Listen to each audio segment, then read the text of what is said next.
Le storytelling, c'est pas forcément que pour vendre un produit. Faut faire attention, il y en a qui l'utilisent à mauvais escient parce que ils sont que dans la vente. C'est aussi une question de connecter avec l'humain. Et quand tu connectes, la personne te suit. Et peut-être qu'elle va acheter dans 3 mois, mais elle te suit sur le long terme. Avant l'achat, il y a cette connexion émotionnelle avec son audience pour adhérer et fédérer. Je vais être très honnête avec toi, Benoît. Pour moi, tout le monde doit faire du storytelling. Même ma fille de 13 ans qui a pas encore de projet. Pourquoi ? Parce qu'encore une fois, c'est pas que au service d'une entreprise. C'est déjà au service de toi, de ta vie. C'est quoi ton histoire ? Qu'est-ce que tu te racontes, ton dialogue intérieur en fait ? Bienvenue dans Brand Zone, le podcast qui décrypte les stratégies d'influence, de branding et de communication sur les réseaux sociaux. Chaque semaine, des experts et des créateurs te partagent leur parcours et leurs conseils pour développer ton image et ton activité.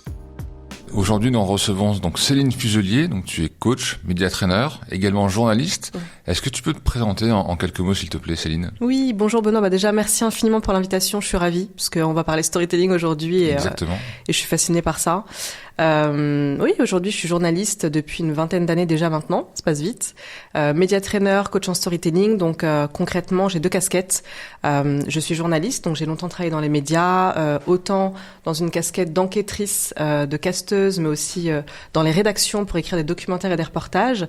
Ensuite, je me suis dirigée vers l'animation parce que j'avais envie de porter ma voix, j'avais envie d'illustrer en fait des beaux événements, donc plutôt dans le domaine de l'art et de la culture. Donc, j'animais des festivals. J'allais en fait parler de la partie culturelle des lieux où se déroulaient les festivals. Et ensuite, j'ai fini par bosser en radio, notamment chez RFI pendant 7 ans, où je tenais des chroniques, des billets d'humeur, où j'animais des émissions, donc santé mentale, solidarité et art et culture, donc beaucoup musical. Et ma deuxième casquette, coach, j'accompagne les dirigeants, managers, leaders, en tout cas ceux qui ont un message à porter, grâce au storytelling, au media training et au podcasting. Voilà. Est-ce que tu peux nous expliquer en quelques mots l'importance un peu du storytelling pour un dirigeant et pour une entreprise ? Je pense sincèrement que c'est fondamental en réalité pour toute personne qui a un message à porter. Alors encore plus quand on est dirigeant d'une entreprise, parce que moi j'estime que quand on a envie de porter un projet sur ses épaules pendant de nombreuses années, c'est qu'on a une vision, c'est qu'on a envie de transformer la vie des gens par un produit, par une marque, en tout cas par des ambitions, par des choses concrètes qui transforment réellement la vie des gens ou l'humanité même, pour les plus grosses entreprises.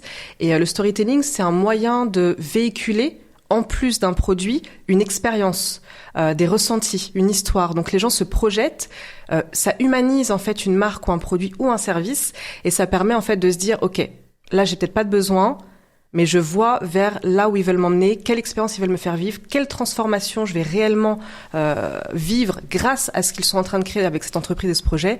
Donc ouais, le storytelling pour moi c'est fondamental. Quand on parle de storytelling, on pense évidemment au personal branding. Est-ce que pour un dirigeant, c'est important ? Et est-ce que du coup, le personal branding ou le storytelling pour un dirigeant d'une TPE ou d'une grosse société comme le CAC 40 est différent et comment ça peut se mettre en place ? Oui, tu as raison quand tu dis que c'est lié. Le personal branding, en réalité, il y a le mot brand dedans, donc c'est une image de marque. Il y en a quelques-uns qui choisissent d'avoir un professional branding, donc qui communiquent uniquement sur un logo, sur une marque, mais sans jamais montrer de visage. Parfois, ça fonctionne parce qu'il y a quelque chose de très fort derrière, mais c'est vrai que moi, j'ai tendance à dire que moi, je peux pas faire confiance à une marque si j'ai pas accès à sa vision, à un visage, à une voix, toute cette identité sonore, visuelle, expérience. Et le storytelling, c'est une partie du branding, en fait. Quand tu travailles ton branding et que tu veux montrer, alors c'est pas pour prouver ou pour performer, mais ça, quelque part, ça montre aussi la légitimité, ça connecte émotionnellement avec une audience. Qu'on soit dirigeant, qu'on soit issu du CAC 40, qu'on soit dans la politique, qu'on soit en tout cas une personnalité qui a un message à porter, quel qu'il soit en réalité. Quel qu'il soit, c'est des porteurs de messages. Le storytelling connecte émotionnellement avec une audience. Que tu sois dans un public avec quelqu'un sur scène qui va prendre la parole sur TF1 à 20h, comme un président de la République par exemple, si tu intègres du storytelling dans ton discours, tu vas forcément avoir un impact qui est autre. Tu vas inspirer, tu vas fédérer, tu vas peut-être permettre aux gens de douter, ou les gens vont se dire « Ah non, pas du tout », mais au moins ils vont se faire une idée. Alors que sans storytelling, c'est froid, c'est impersonnel, et ça n'emmène les gens nulle part. Ça n'emmène pas les gens vers une réelle émotion, empathie, voilà. Donc pour moi, c'est fondamental, effectivement, qui qu'on soit. Et je dirais même que c'est aussi important de bien maîtriser son storytelling quand on est une personne qui n'a pas de projet, mais qui a juste un message à livrer à ses enfants, dans leur éducation, à son conjoint, à toute personne autour, parce qu'on porte un message, en fait. Et il n'y a pas que les dirigeants, même si les dirigeants, je pense qu'on en a davantage besoin. Dans le storytelling, il y a le fond et il y a la forme. Donc sur la forme, on voit souvent des gens qui prennent la parole. Donc on va faire une petite aparté sur le réseau. Ça peut être en format vidéo, ça peut être en format texte. Comment on peut travailler aussi bien sur le fond et sur la forme sur le réseau, par exemple, pour qu'on gagne un peu en notoriété et en crédibilité, du coup? Effectivement, tu as raison. Donc, il y a différents supports, différents canaux de communication. Storytelling, c'est pas juste à travers une vidéo où tu vas dire, oh mon Dieu, quand j'étais petit, je travaillais à l'usine, enfin, quand j'étais jeune, je travaillais à l'usine, j'étais pauvre, j'ai eu que des galères, et puis d'un seul coup, j'ai fait une rencontre, waouh, game changer, et maintenant je suis millionnaire. C'est pas que ça. Moi, souvent, j'ai des gens qui me disent que c'est que ça, et ils se contentent de faire des petits carousels, des lives pour dire ça, ou tu sais, les fameuses ads qu'on voit sur les réseaux, les publicités, et ben, pour eux, ça se limite à ça. Ou encore, dans les webinaires qui sont très à la mode maintenant, on a tendance à consacrer, moi j'ai quelqu'un un jour qui m'a dit, ouais mais Céline, storytelling, tu vas faire quoi? Ton business il va couler. Storytelling, c'est 1 minute dans un webinaire où tu dis j'étais pauvre, maintenant je suis riche. C'est pas ça. Le storytelling, c'est aussi des petits fragments d'histoire où on a ressenti quelque chose. Ça peut être vraiment des tout petits morceaux, c'est pas forcément le moment de ta vie qui a tout changé, c'est le moment où tu as ressenti quelque chose qui est similaire à ton client, à ton audience, à ton auditoire. Donc, pour revenir à ta question, le fond et la forme, donc les différents supports, notamment sur les réseaux sociaux, on peut utiliser le storytelling sur scène, en vidéo, en one-to-one ici, comme dans un podcast, par exemple, dans une conversation, dans un post à l'écrit, dans la page à propos de ton site internet. Moi, quand j'accompagne les personnes au storytelling, par exemple un dirigeant, je vais toujours déjà commencer par clarifier. Quel est ton projet ? Quelle est la transformation que tu veux donner à travers ta communication? Qui tu es? Et pourquoi tu fais ça? Donc on commence vraiment sur la clarté, on met des mots, on va chercher en fait qui est la personne. Donc pour moi, pour commencer à partager le storytelling, il faut d'abord travailler le fond, la personne, ce qu'il y a vraiment en elle, mais attention à ne pas faire l'erreur. Souvent quand je parle de libération, d'exploration de son histoire, souvent on dit oui mais moi, je me sens pas trop à l'aise de parler de mon histoire, mais en fait, t'es au service d'un message. C'est plus grand que toi. Donc, en réalité, pour travailler le fond et la forme, pour moi, il faut commencer par le fond.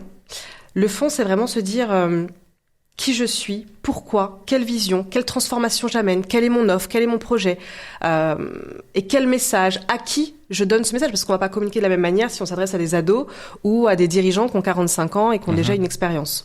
Donc on travaille vraiment le fond et la forme. Moi j'ai une technique que j'appelle POM, P-O-M, public, objectif, message, où on va déblayer et on va travailler la clarté du message, la clarté de l'être et la clarté du projet. Une fois qu'on a ça, qu'on a vraiment les fondations, les racines de sa communication, eh bien on va se dire ok, mon audience, elle a besoin de voir mon message où? Parce qu'en fait, souvent, on pense à soi. Ouais, moi, j'adore Instagram. On s'en fout que t'adores Instagram. Ton audience, elle aime quoi, en fait? Elle va où? Donc, si ton audience, elle est beaucoup plus sur LinkedIn ou sur YouTube, qui est très, en ce moment, c'est YouTube qui cartonne, eh bien, je vais adapter mon message aussi à la plateforme. Et enfin, donc, le format, ça peut être un carrousel, un Reels, un texte, mais vraiment avec des images, avec des ressentis, avec limite, il y a une odeur à travers le message, tu sens. T'as vraiment cet aspect sensoriel que tu vas véhiculer avec l'histoire que tu vas mettre dans ce support. Donc après, faut approfondir, mais le fond et la forme vont ensemble, mais d'abord le fond, ensuite la forme, mais toujours en pensant à celui qui va entendre sa communication. Justement, tu soulignes un point important, puisque aujourd'hui on a plusieurs réseaux qui s'adressent à des cibles différentes. On a Instagram, qui est plutôt sur de lifestyle, on a LinkedIn, qui est plutôt B2B, et tu citais YouTube. Est-ce qu'on doit avoir du coup une communication différente en fonction des réseaux? Ou est-ce qu'on peut unifier un peu cette communication? Écoute, j'ai deux voix là qui m'apportent deux réponses différentes. Je pense qu'effectivement, il faut adapter sa com en fonction des réseaux parce que c'est pas la même cible qui est dessus. En fait, pour moi, c'est pas une question de plateforme et peut-être que je vais me faire taper sur les doigts, mais c'est mon avis, c'est ma vérité. Mais c'est plus une question d'audience. Qui est derrière la plateforme? C'est à qui on s'adresse. C'est qu'un canal en fait le réseau. Mais à qui tu t'adresses? C'est la même chose, quelle que soit la plateforme.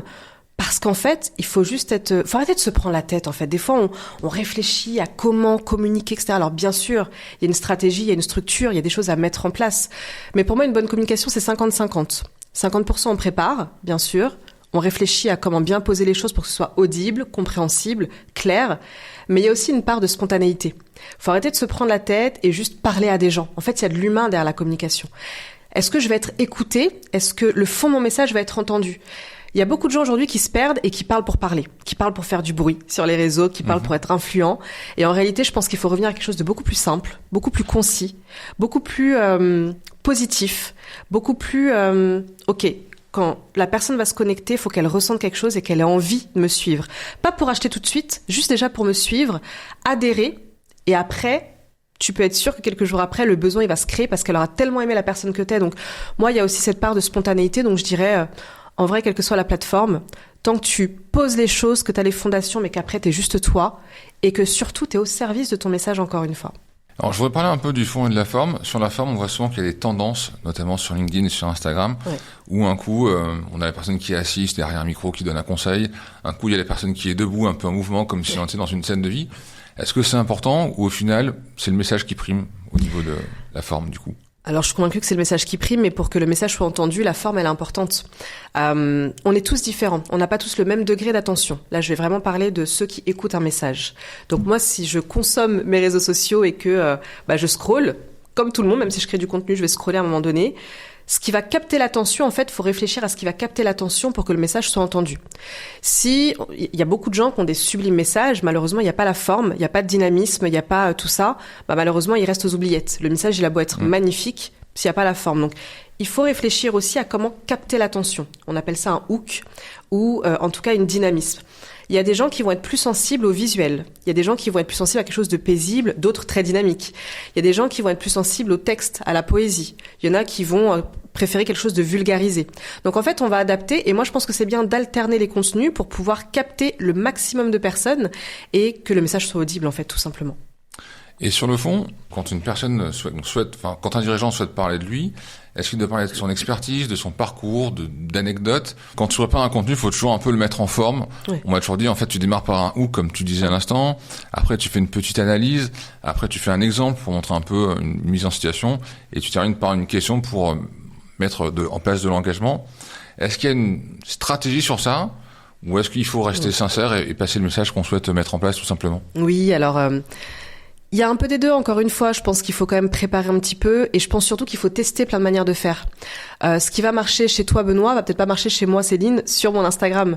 Donc, je pense qu'il faut tester diverses manières de faire pour voir à quelle forme, à quel fond ton public est sensible. Et quand tu vois qu'il y en a un qui fonctionne un peu mieux, peut-être creuser ça. Par contre, je pense que quelle que soit la forme choisie, faut rester sincère. Faut rester sincère, mais on n'est pas là pour parler de soi. C'est-à-dire que, ok, on est sincère à 1000%, mais on va peut-être baisser un petit peu ce degré pour faire monter la sincérité du message. C'est pas notre sincérité à nous en tant que personne, même si on va y mettre un peu notre personne. Mais on va peut-être amplifier ce que l'on est au service du message. Donc il y a cette sincérité qui est double en fait. La sincérité du message, la sincérité de la personne qui partage le message. On voit des gens qui sont toujours très à l'aise dans des vidéos. Je pense à Valorant, à Sixtine ou à Justine Hutto par exemple, qui sont excellents dans cet exercice. Mais on a aussi ce qu'on appelle le syndrome de l'imposteur. C'est-à-dire qu'il y a des gens qui ne se sentent pas légitimes pour parler de leur métier ou de leur expertise, alors qu'ils le sont. Comment on peut corriger ça?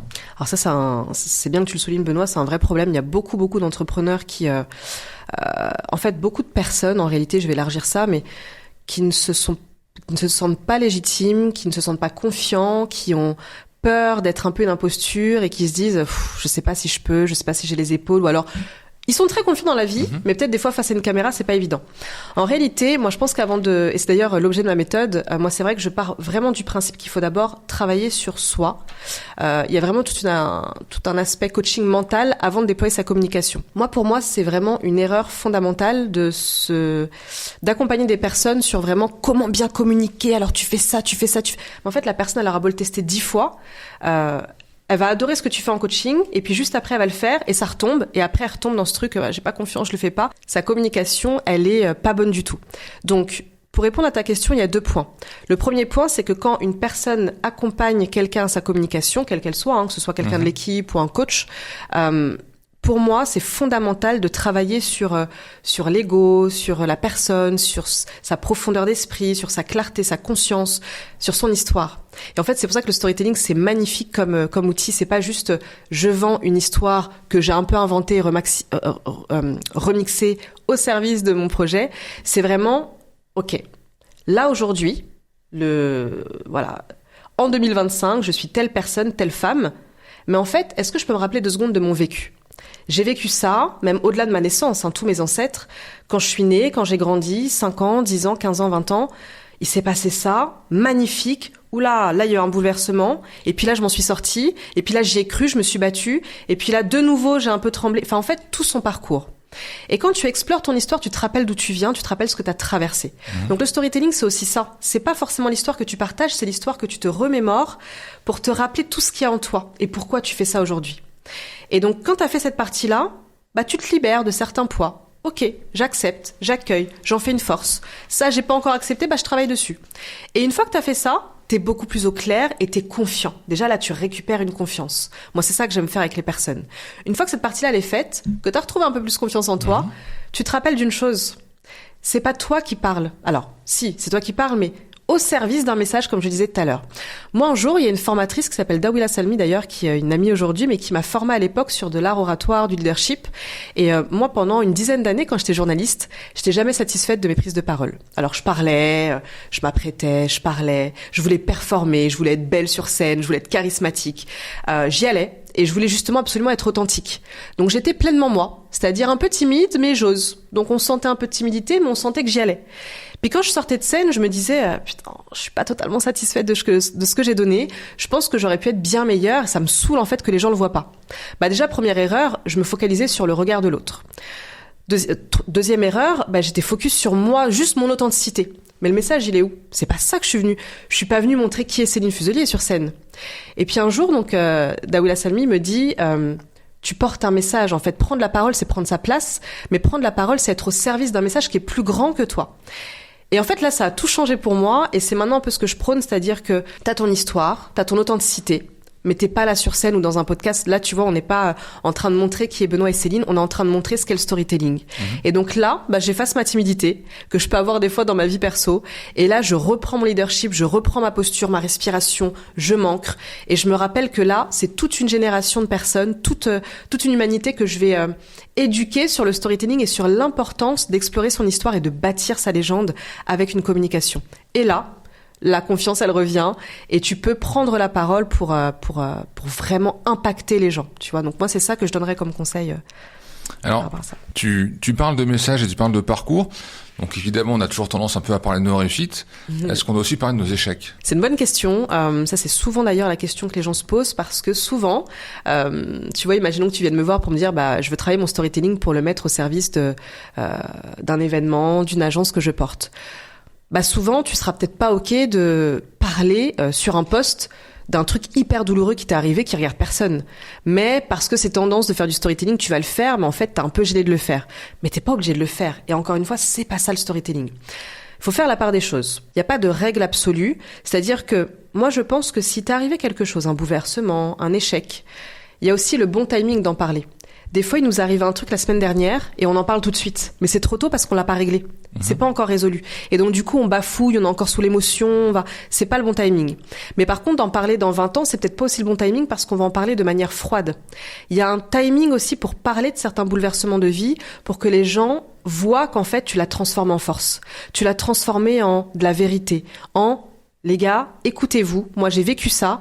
On peut aussi sombrer. Et clairement rien en faire et vivre et subir sa vie, mais on peut aussi comprendre le message de l'épreuve, s'en relever et en faire quelque chose de beau, comme une entreprise, comme un projet, comme un événement, comme un podcast, comme voilà. Donc je pense qu'il y a un bon timing pour parler des bouleversements de nos vies, mais surtout s'ils ont aucun sens avec ton projet, ça sert à rien. Moi, une fois, j'espère qu'elle se reconnaîtra pas, la pauvre, mais je vais pas dire son nom, mais une fois, j'ai accompagné une entrepreneur qui se lançait dans l'événementiel. Elle voulait prendre la parole sur les réseaux et elle m'a dit, écoute, Céline, moi, j'ai un storytelling génial. Je te le partage. Faut juste que tu l'aiguises un peu, mais je l'ai déjà. Ok, génial, c'est quoi? Et elle me dit, écoute, l'année dernière, j'ai fêté mes 30 ans. J'étais un peu déçue parce que j'avais invité énormément de monde. Je pensais que j'organisais bien les événements et tout. Arrivé là, personne se pointe, je me retrouve toute seule à mon anniversaire, j'étais hyper triste, et c'est pour ça que j'ai créé une agence événementielle.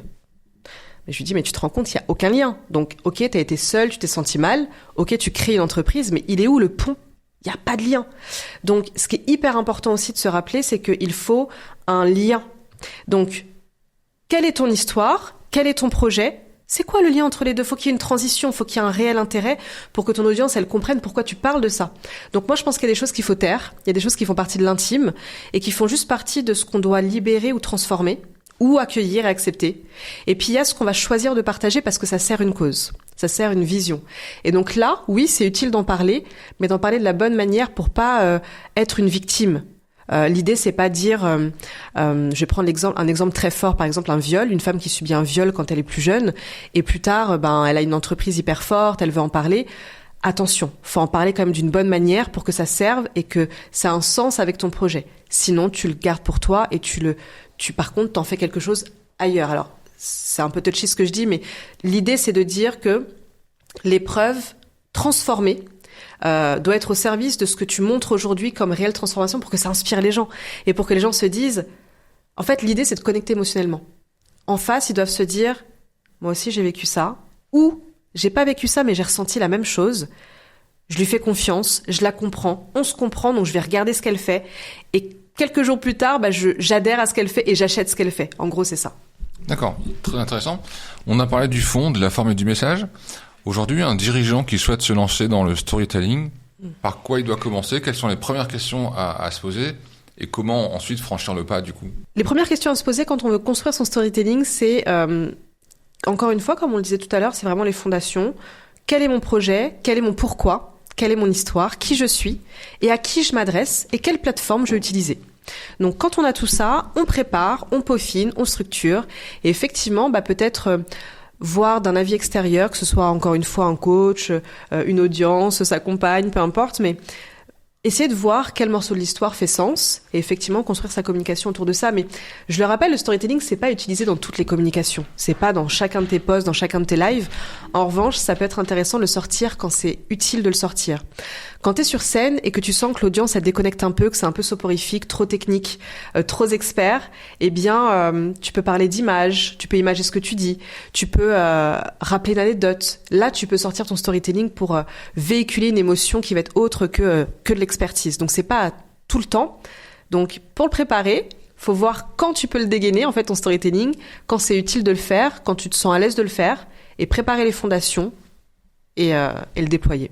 Donc on parlait du storytelling pour les dirigeants, je voudrais qu'on aborde un peu le storytelling pour les entreprises. Donc j'ai deux questions pour ça. Est-ce qu'une entreprise doit avoir du coup un storytelling, donc identique ou pas par rapport à son dirigeant? Et on voit aussi beaucoup et ça fera le lien d'ailleurs à notre question, on voit aussi beaucoup de dirigeants, on parlait de Valorant tout à l'heure, de Sixtine ou de Justin Hutto, qui du coup font aussi du personal branding, qui par ricochet servent leur entreprise. Donc, comment on peut dissocier un peu tout ça? Et est-ce que ça peut être en phase, différent? Voilà. Comment on peut mêler ou pas les deux? C'est une bonne question. T'as des bonnes questions, Benoît. Ouais, merci. J'ai eu un bon coach. Alors, le storytelling, effectivement, il y a une petite nuance entre quand on est des personnes, par exemple Sixtine qui est une personnalité qui est quand même reconnue dans ce qu'elle fait, qui est à l'aise, qui a une vraie image de marque aujourd'hui. Et quand on prend une entreprise où il n'y a pas forcément de visage derrière, c'est légèrement différent. Effectivement, pour une entreprise, on peut se dire qu'un storytelling suffit, c'est-à-dire un bout d'histoire suffit, à partir du moment où il est relativement impactant, important. Là, tout de suite, je vois ma petite mèche bouclée qui sort. Je pense au Secret de Loli. C'est une femme qui a, exactement, Kelly Massol, qui a fait un empire de son business. Moi, je me rappelle, j'avais fait un petit article dans un magazine à ses tout débuts et je vois ce qu'elle est devenue aujourd'hui, c'est incroyable. Et il y a un storytelling bien marqué pour les Secrets de Loli par exemple, parce qu'en fait c'est des produits capillaires. Il n'y a pas 36 produits, il y a une vision, un message très fort, une personnalité très forte, il n'y a pas besoin d'en faire 10 000.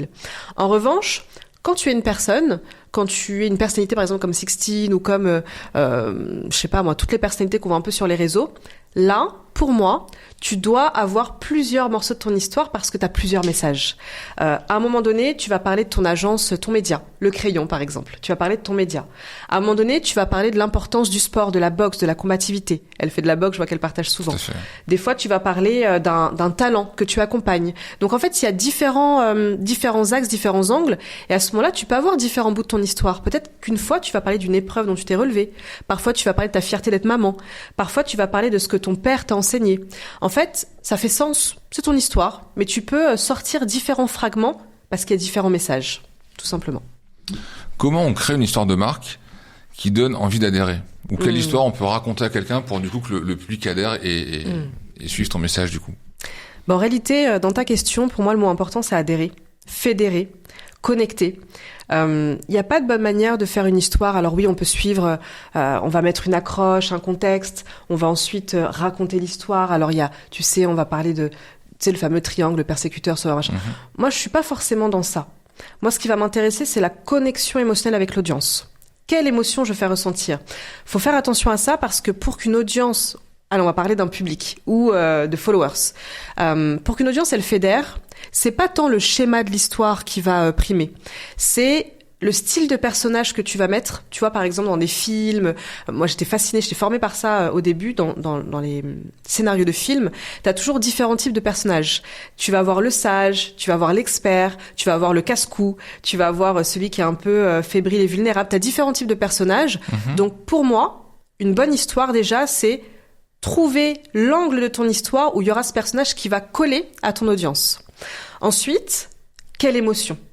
Ton public, il a besoin de ressentir quelle émotion pour ressentir une frustration, se dire purée, mais moi aussi, et vraiment se dire que ce que tu proposes à la fin, ton call to action avec le produit ou le service, bah j'en ai besoin. Limite, il doit trembler pendant qu'il écoute ta com en se disant ah mais en fait, ouais j'ai ressenti ça, ouais j'ai vécu ça, et en fait je suis encore dedans, mais j'ai carrément besoin de ce qu'il propose.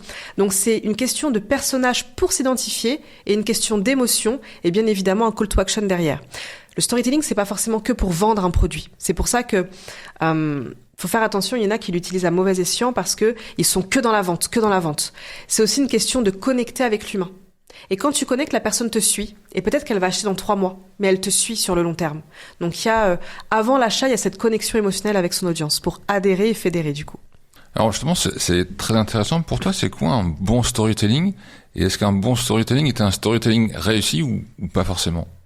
Un bon storytelling, c'est quelque chose de sincère qui vient des tripes, qui vient du cœur. C'est pas... moi, tu sais, souvent, je dis à mes clients, si tu cherches absolument à faire le million à la fin de notre coaching, change de coach. Moi, je vais pas t'amener à faire de l'argent tout de suite, même si c'est la résultante indirecte, parce que tu auras une bonne communication et qu'on va retravailler les fondations. En revanche, moi, ma promesse un peu de vente quand j'accompagne les gens, c'est vraiment non seulement de se reconnecter à qui ils sont, à leur vérité, de se reconnecter à davantage de clarté sur leurs offres, sur leurs projets, sur leurs produits, sur leurs messages, mais c'est aussi et surtout d'être hyper à l'aise dans sa communication, d'être confiant, de récupérer du leadership, une posture, un souffle, et surtout d'avoir des personnes qui les suivent sur le long terme. Pas quelqu'un qui va acheter tout de suite ton truc, mais quelqu'un qui va te suivre sur le long terme. Et là, tu vas installer d'autres outils marketing qui sont pas du storytelling, qui vont permettre de déclencher les ventes. Mais souvent, la vente, elle est déclenchée bien avant parce qu'elle a tellement adhéré ils ont tellement adhéré à ce que tu partages. Donc, pour moi, un bon storytelling, c'est ça. C'est pas se focaliser sur comment vendre, comment faire de l'argent, il y a beaucoup de personnes qui créer des storytelling juste pour vendre et surtout en inventant des histoires qui sont pas vraies, qui sont juste là pour faire genre en fait. Et ça, moi j'ai beaucoup de mal. Je sais pas si tu connais, pour illustrer, tu vois les publicités d'Intermarché.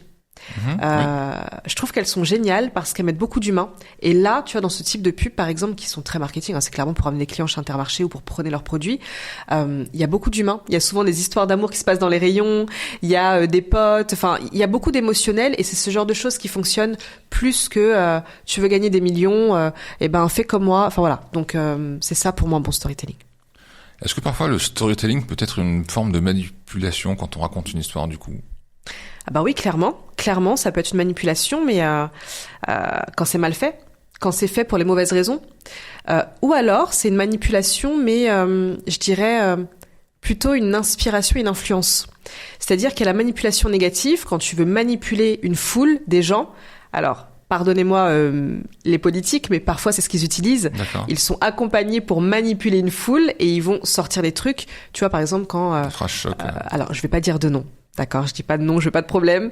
Mais quand certaines personnes ont des réelles difficultés ou des bad buzz, ils vont faire appel à des coachs qui vont les briefer sur l'histoire à dire pour s'en sortir plutôt bien. Mais souvent, c'est faux. Ça, pour moi, c'est un mauvais storytelling, mais ça fonctionne. Bien évidemment que ça fonctionne.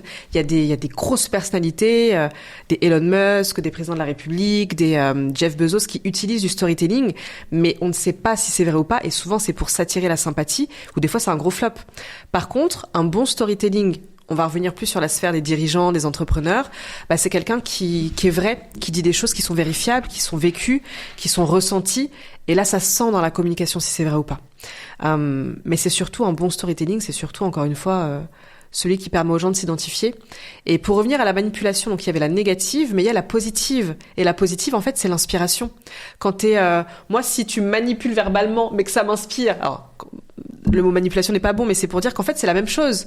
Tu utilises un procédé pour attirer quelqu'un à faire quelque chose, mais si c'est positif pour moi et que ça me transforme et que ça me permet d'être une meilleure personne et que mon projet cartonne, là, c'est de l'inspiration, de l'influence. Et c'est pour ça que les influenceurs, il y a du bon. Moi, au début, je me disais, les influenceurs, c'est un peu... Maintenant, en fait, un influenceur, c'est quelqu'un qui influence avant tout. C'est pas que les gens de la télé-réalité. C'est quelqu'un qui influence par son contenu pour amener les gens à moins subir leur vie et à se sentir mieux. Donc, c'est vachement positif, finalement. Oui, c'est vrai qu'il y a eu beaucoup de sujets sur le terme influenceur. C'est pour ça que maintenant, on utilise beaucoup créateur de contenu. Pour toi, quelle est l'erreur la plus courante ou la plus connue que peut faire un dirigeant dans son storytelling? La plus grosse erreur qu'un dirigeant peut faire dans sa communication avec un storytelling, c'est d'être froid dans sa communication, de pas y mettre d'émotion et de peut-être partager trop d'intime. Partager trop d'intime, c'est pas le bon angle. Je vois beaucoup de personnes qui utilisent des choses dramatiques qui leur sont arrivées pour leur storytelling. Ou alors, au contraire, qui sont beaucoup trop frileux et pas généreux dans leur partage et qui n'osent pas. En fait, encore une fois, tout est dans la préparation. Faut juste choisir le bon sujet, la bonne manière d'en parler et surtout être généreux une fois que tu choisis de le faire. Si t'es trop froid, trop impersonnel, que tu véhicules pas d'émotion et que t'en parles juste pour faire genre t'as parlé d'une histoire, ça se sent. Ça se sent et c'est pas bon et du coup alors là c'est rédhibitoire. Il y a des personnes aujourd'hui qui sont très très très suivies où on s'est rendu compte que leurs histoires n'étaient pas vraies. Moi je vais toujours pas dire de nom mais je pense à quelqu'un en particulier. Et du coup et en plus ce sont des experts en storytelling et du coup la donne commence à changer pour eux. Donc c'est des personnes qui ont fait des millions et je serais pas étonnée que ça s'inverse aujourd'hui parce que les gens ne se reconnaissent plus. Ils ont senti un petit peu la mythomanie de la personne et voilà. Donc je pense qu'il faut mieux prendre un peu plus de temps mais être sincère, être vraiment personnalisé et s'adresser à de vraies personnes derrière. C'est pas un écran, il y a des vraies personnes derrière. C'est ça pour moi qu'il faut faire. Si on prend un exemple, par exemple, on va aller à l'autre continent comme ça, on n'aura pas de sujet, mais je pense à Mark Zuckerberg, par exemple, qui au départ était pas très bon. On a vu la première interview avec un t-shirt gris transpirant, était assez catastrophique. Donc il a fait des heures de coaching, il s'est entouré des meilleurs. Et maintenant, dans son storytelling, il se met en scène avec sa vie de famille, sur des sports, etc. Pour toi, est-ce que c'est du bon ou c'est du mauvais storytelling? Et quelle conclusion peut tirer de cet exemple? Ouais. Alors effectivement, c'est un très bon exemple parce que au début c'était pas bon et il y a beaucoup de dirigeants dans ce cas-là. Et puis là, c'est vrai ça l'humanise en fait. On le voit avec sa femme, on voit qu'ils sont beaucoup dans le soutien. Alors est-ce que c'est vrai ou pas? On sait pas. Mais en tout cas, ce que ça montre, c'est qu'on voit beaucoup son chien avec ses longs poils. Il a un chien qui est très connu. On le voit vraiment dans différents contextes très simples où vraiment il est habillé d'une manière très simple, des moments de vie. Donc forcément, on s'identifie. Ça inspire. Donc oui, pour moi, c'est très bon. À partir du moment où tu véhicules... lui, il est quand même à la tête d'un empire qui attire le monde entier. Donc, il a pas de cible. Enfin, c'est même plus ça dépasse le monde, je pense. C'est pas comme peut-être toi et moi où on a vraiment une cible précise. On attire des créateurs de contenu, on attire des dirigeants. Lui, c'est le monde entier. Donc en fait, il a tout intérêt à se montrer de la manière la plus simple possible parce que ce sont les gens les plus simples du monde qui utilisent les réseaux bien plus que les dirigeants qui ont eux des personnes qui vont l'utiliser. Donc bien évidemment que c'est une bonne stratégie parce qu'il s'est mis à la hauteur de ses clients. Le monde, il s'est mis à la hauteur de ça, il véhicule des émotions. Alors, après, pour aller encore un peu plus loin dans l'analyse, il y a parfois des ratés pour moi dans sa communication parce que il véhicule ça, mais en même temps, dans ses interviews, il peut véhiculer complètement l'inverse. Donc, il faut faire très attention d'incarner son message jusqu'au bout et de rester fidèle à son storytelling, quelle que soit la plateforme ou notre manière de communiquer à travers une interview, une vidéo ou autre. Et il peut y avoir un décalage. Et là, on peut se dire, est-ce que c'était vraiment sincère? Est-ce qu'il a vraiment cette vie-là finalement? Et est-ce que je peux adhérer à ce qu'il est? On voit souvent sur les réseaux, on en parlait tout à l'heure, pour revenir un peu sur le personal branding et sur le storytelling, où, je caricature un peu, mais sur LinkedIn, on va raconter un peu ses réussites et parfois un peu ses échecs. Sur Instagram, on va plutôt parler un peu de sa vie privée, ce qui peut parfois être un peu trompeur pour les gens qui regardent. Mais quel conseil on pourrait donner comme ça à quelqu'un qui veut se lancer sur les réseaux pour se faire connaître et du coup faire connaître un peu sa boîte et ses services du coup? Ouais, c'est intéressant parce que effectivement tu peux avoir différents angles. Sur Instagram, c'est à la base, alors c'est devenu vachement plus corporate maintenant parce que tout le monde l'utilise. Mais à la base, c'est vachement plus créatif que LinkedIn. C'est plus spontané.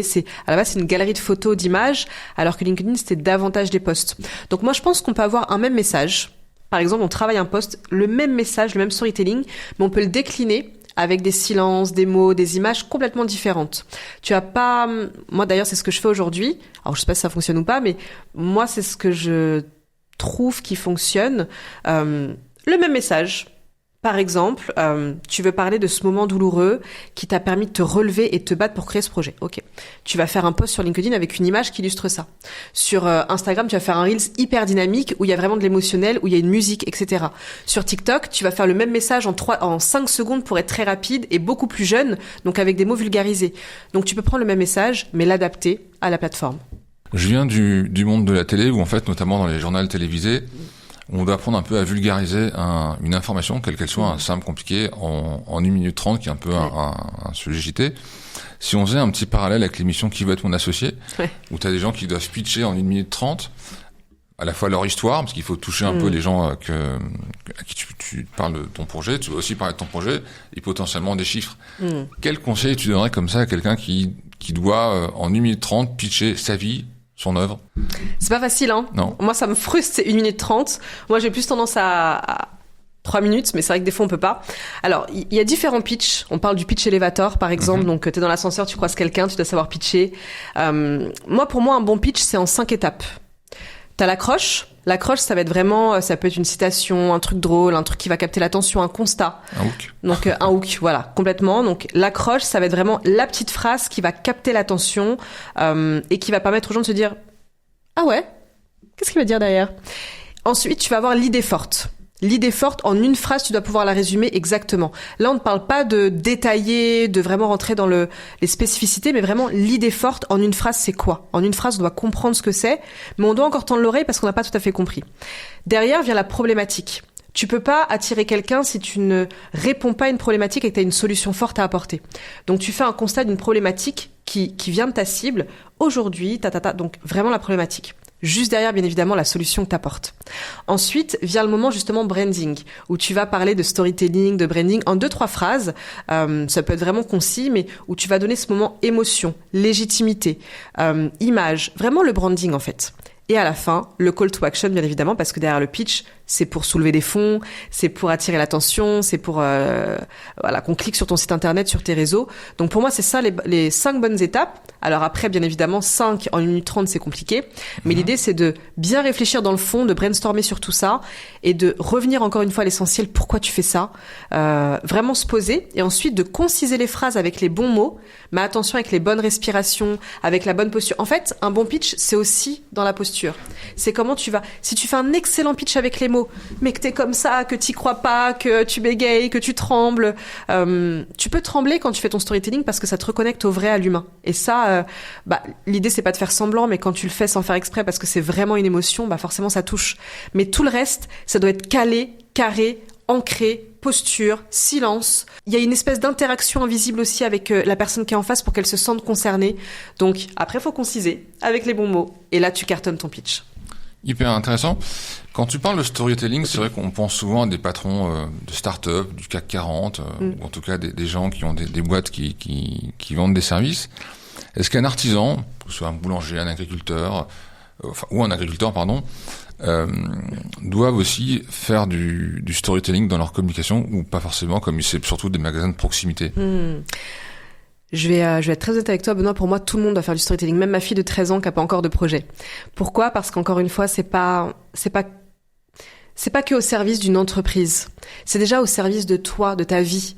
C'est quoi ton histoire? Qu'est-ce que tu te racontes, ton dialogue intérieur, en fait? Mais après, bien évidemment, si c'est que pour toi, ça s'appelle plus de l'introspection qu'autre chose, ou du transgénérationnel ou autre. Mais le storytelling, c'est pour servir une communication. Un boulanger, il peut s'en servir quand il y a une dame qui est face à lui et qui veut faire une discussion avec elle. Mais c'est surtout, par exemple, s'il a un site internet ou une plateforme et qui vend, par exemple, de la livraison. C'est à partir du moment où tu as une plateforme ou un auditoire que tu prends la parole. Si tu es un artisan, mais que tu vends à travers un site internet ou que... tu sais, moi, je m'en sers beaucoup dans des appels découvertes quand tu offres un audit de 15 minutes pour voir si le projet vaut le coup. Le storytelling, il fait tout son sens parce que c'est là que tu dois connecter avec les gens. À partir du moment que tu sois un entrepreneur, un dirigeant, une personne, à partir du moment où tu dois communiquer, tu dois te faire entendre qu'il y a un message derrière et que la personne doit se dire « Ok, il y a des points en commun, j'ai les mêmes ressentis, je la sens bien, c'est elle que je veux pour avancer », ouais, bien évidemment que tu peux te servir du storytelling. C'est pas que pour ceux qui sont dirigeants de grosses entreprises. Est-ce que tu penses que le storytelling peut permettre aux gens de vendre leurs services plus cher? Je m'explique. Si tu as un bon storytelling, du coup, les gens vont te suivre davantage sur le réseau. Donc, en toute logique, tu seras beaucoup plus demandé. Donc, est-ce que du coup, ça peut être un levier, du coup, pour vendre tes produits plus chers et donc être plus riche et faire plus de business, du coup? Complètement. Moi, j'ai vu des personnes qui voyaient leur chiffre d'affaires x10 avec un storytelling, mais je tiens quand même à préciser que c'est l'ensemble de choses. Il y a différents piliers pour qu'un business fonctionne. Il y a tes offres, il y a toute la stratégie marketing, il y a le fait de la scaler, il y a plein de choses en fait qui vont décupler ton chiffre d'affaires. Par contre, si tu as une communication éclatée, pardon du mot, mais si tu mets tout ça en place, mais que finalement tu sais pas communiquer, les gens ne sentent pas ta légitimité, ne sentent pas ton expertise, ne sentent pas l'humain, n'ont pas envie de le faire avec toi. Donc ça se trouve, ils vont kiffer ce que tu fais. Mais ils vont aller ailleurs. Donc le storytelling permet de rapatrier les gens avec toi, de connecter avec les bonnes personnes, de faire un tri aussi. Parce que le storytelling, quand tu fais un bon storytelling, c'est vraiment incarné, tu peux aussi repousser 2-3 personnes, mais avec qui probablement ça se serait mal passé. Donc c'est complètement ok. T'attires des personnes avec qui ça va bien se passer parce qu'il y a des points en commun, il y a des ressentis en commun. Mais bien sûr que tu peux faire exploser ton chiffre d'affaires. Encore une fois, l'idée c'est pas de se dire je fais du storytelling pour l'argent. Par contre, faire du storytelling au service d'une cause, forcément, ça aura un impact sur le financier parce que tu vas attirer des gens, tu vas transformer des vies. Donc, il y aura encore plus de gens qui vont faire appel à toi. Ça active vachement le levier du bouche à oreille aussi. Et sur les réseaux, ça crée quelque chose de différent. Aujourd'hui, on est inondé de coachs business, de dirigeants impersonnels qui veulent absolument réussir, s'attirer des followers et avoir des discours un peu trop vendeurs, selon moi. Je trouve qu'il y a beaucoup de communication qui est mal faite, mais qui est très belle visuellement, avec du super montage. Pour moi, une vidéo, il n'y a pas besoin de tout ça. Si t'es face cam et que tu fais un montage approximatif, bon, quand même, ça fait la diff. Mais si c'est puissant et que tu trouves le moyen d'attirer les gens autrement, tu peux faire x10 par rapport à quelqu'un qui a des super montages, mais qui est complètement impersonnel. Et il y en a plein sur les réseaux. Donc, bien sûr que oui. Est-ce que tu penses que l'IA, donc l'intelligence artificielle, est une aide dans le storytelling? Je sais pas, quand tu veux créer des contenus, faire des choses. Oui, il y a quelques mois, j'étais encore mitigée parce que pour moi, l'humain, c'est dans le storytelling et je me disais, je me rappelle, le père de ma fille me disait, utilise ChatGPT quand tu fais un dossier de presse, quand tu accompagnes les gens, je te jure, ça te fait gagner du temps. Et je lui disais, non, je peux pas, moi, c'est l'humain, j'aime bien créer, j'aime bien écrire, j'aime bien parler, j'aime bien préparer mes choses. Non. Et en fait, c'est vrai que j'ai testé parce qu'on m'a dit, vas-y, essaie, etc. Donc, ça peut être bien quand t'as le bon prompt, quand t'as les bonnes indications et que tu éduques ton intelligence artificielle, même autre que ChatGPT d'ailleurs, il y a Gemini, il y en a d'autres, que tu l'éduques pour qu'il te ressemble, pour qu'il s'imprègne de ton ADN, qu'il s'imprègne de ta stratégie, qu'il s'imprègne de la transformation que tu apportes à tes clients. Quand tu l'éduques et que tu le façonnes et que tu lui parles vraiment, alors faut faire attention parce que ça peut devenir dangereux après, eh bien, il va pouvoir peaufiner pour, par exemple, trouver les bons mots. Des fois, tu sais exactement ce que tu veux dire, donc tu vas lui faire un audio, pendant plusieurs jours, tu vas le sculpter. Tu sais exactement quoi dire, mais t'arrives toujours pas à trouver les bons mots ou la bonne structure. Donc oui, ça peut être une aide, on va dire une béquille, un appui supplémentaire, mais je pense quand même que ça doit partir de soi. Ça doit vraiment partir de soi. Donc il faut, je pense qu'il faut un mix des deux, ou soit seul, mais on va être, je pense, obligé d'utiliser l'intelligence artificielle, c'est l'avenir, donc ça peut être intelligent de cupler les deux expertises, quoi. Bien sûr. On a parlé de beaucoup de choses. Si tu devais donner un dernier conseil à quelqu'un qui souhaite se lancer dans le storytelling, ce serait quoi? Un conseil pour quelqu'un qui veut se lancer, eh bien déjà, c'est de se faire accompagner. Alors, je dis pas ça pour que les gens viennent me voir et qu'ils me demandent des coachings, pas du tout. Mais c'est se faire accompagner parce que c'est pas évident de parcourir son histoire toute seule, tout seul.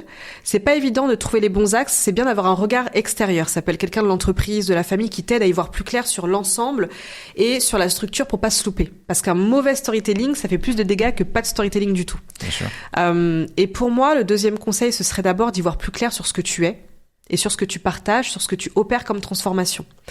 Troisième conseil, ce serait vraiment de faire une espèce de frise généalogique où tu te remets un petit peu les périodes de ta vie et tu te rappelles non pas forcément des moments vécus, mais de l'émotion qu'il y avait derrière ces moments. Et vraiment de reparcourir ça et de voir s'il n'y a pas un point en commun avec ton audience.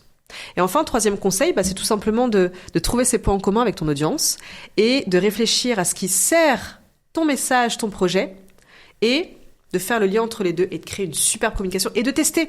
Et si tu te trompes, tu recommences 2-3 fois sur différents supports et de tester jusqu'à ce que tu vois que ça connecte émotionnellement. Ce qu'il faut retenir, c'est que t'es pas là pour vendre avec le storytelling, t'es là pour connecter émotionnellement avec une audience. Et quand ça match, je peux t'assurer qu'après, sur le long terme, ça te rapporte de l'argent. Merci Céline pour toutes les informations et tous les conseils que tu nous as donnés. Je pense qu'on a fait le tour et qu'on a appris énormément de choses. Ah ouais. À la fin de l'interview, en tout cas en dessous de l'interview, on mettra ton compte Instagram et d'autres si tu veux. Oui, avec plaisir. Moi, je suis principalement sur Instagram et LinkedIn. Moi, je fais toujours un appel avec les gens avant pour qu'on voit s'il y a vraiment une alchimie et si on voit que je peux accompagner la personne. Mais avec grand plaisir. Merci beaucoup en tout cas pour ce moment, c'était cool. Merci à toi, on a appris beaucoup de choses et j'espère que ça vous sera utile. Et merci Céline et à très bientôt. À très bientôt, Benoît.